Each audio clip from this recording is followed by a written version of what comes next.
there was a number of factors that came into play in terms of, and they all kind of came at the same time. One was I had this background, all my family was generally, had started their own businesses, so I was very much around that. I had an entrepreneurial kind of background.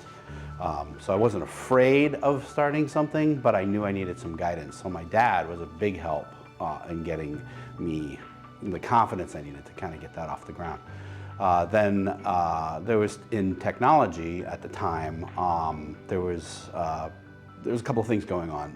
Microsoft and Novell were the two big players at the time in the networking world and what I was doing, and decided that this would be an opportunity to take those two technologies, both of them, and have them work together.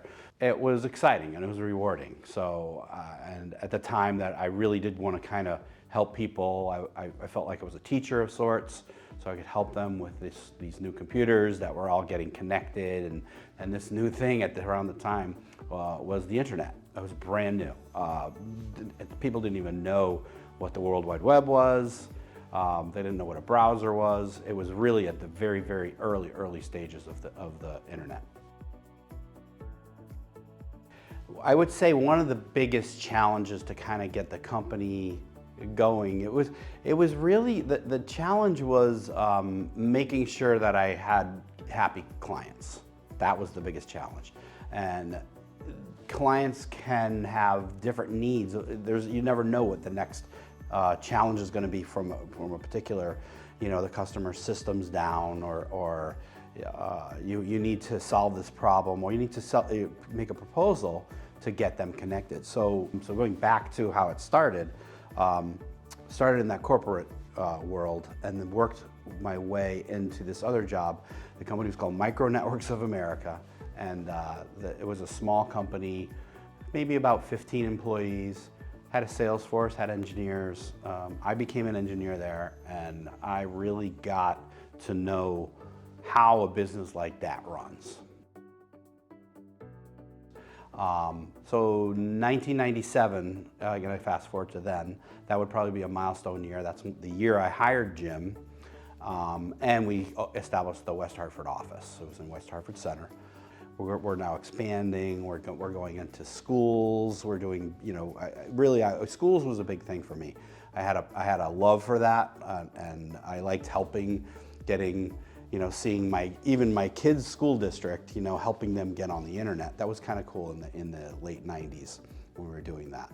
Steve Martaccio came on board in 2006, and with him, another gentleman by the name of Phil Birmingham and Scott, that ended up being the core team that took what Cooperative Systems was doing pre-2006 to post-2006, which is managed services.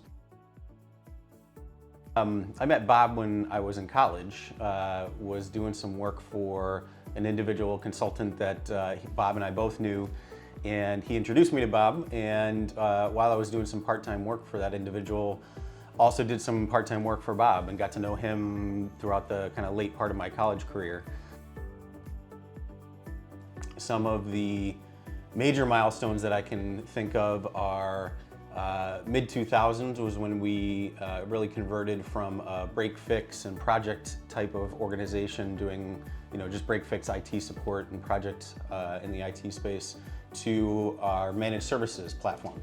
And that was really kind of the beginning stages of what we do today, which is fully outsourced managed IT and cybersecurity. 2015 or so, we joined an industry-specific peer group that really kind of launched our organization to the next level.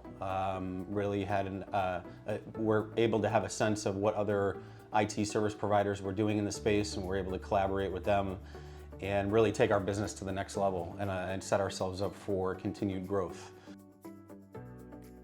Now going into the next period of time here is really enhancing and or embracing artificial intelligence and robotic process automation. There's a lot we're doing internally in terms of developing processes and routines to make ourselves more efficient and provide better service levels to our clients. And in addition, being able to hopefully integrate and implement some of those components into our client environments. our goal is to continue to innovate and provide best possible services to our clients in the IT space, and continue to adapt and adjust our service models to work within what the next thing this technology world brings us, because it's an ever-changing landscape and keeps us on our toes.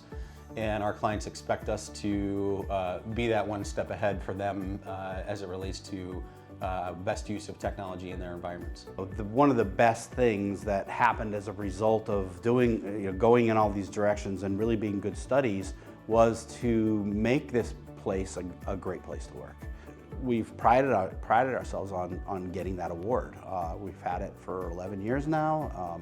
So what is that, 2013 maybe? So those were the years where we were down the street. I keep pointing that way because the office is down the street a few miles down that way. We got really good at getting the company to where it is today.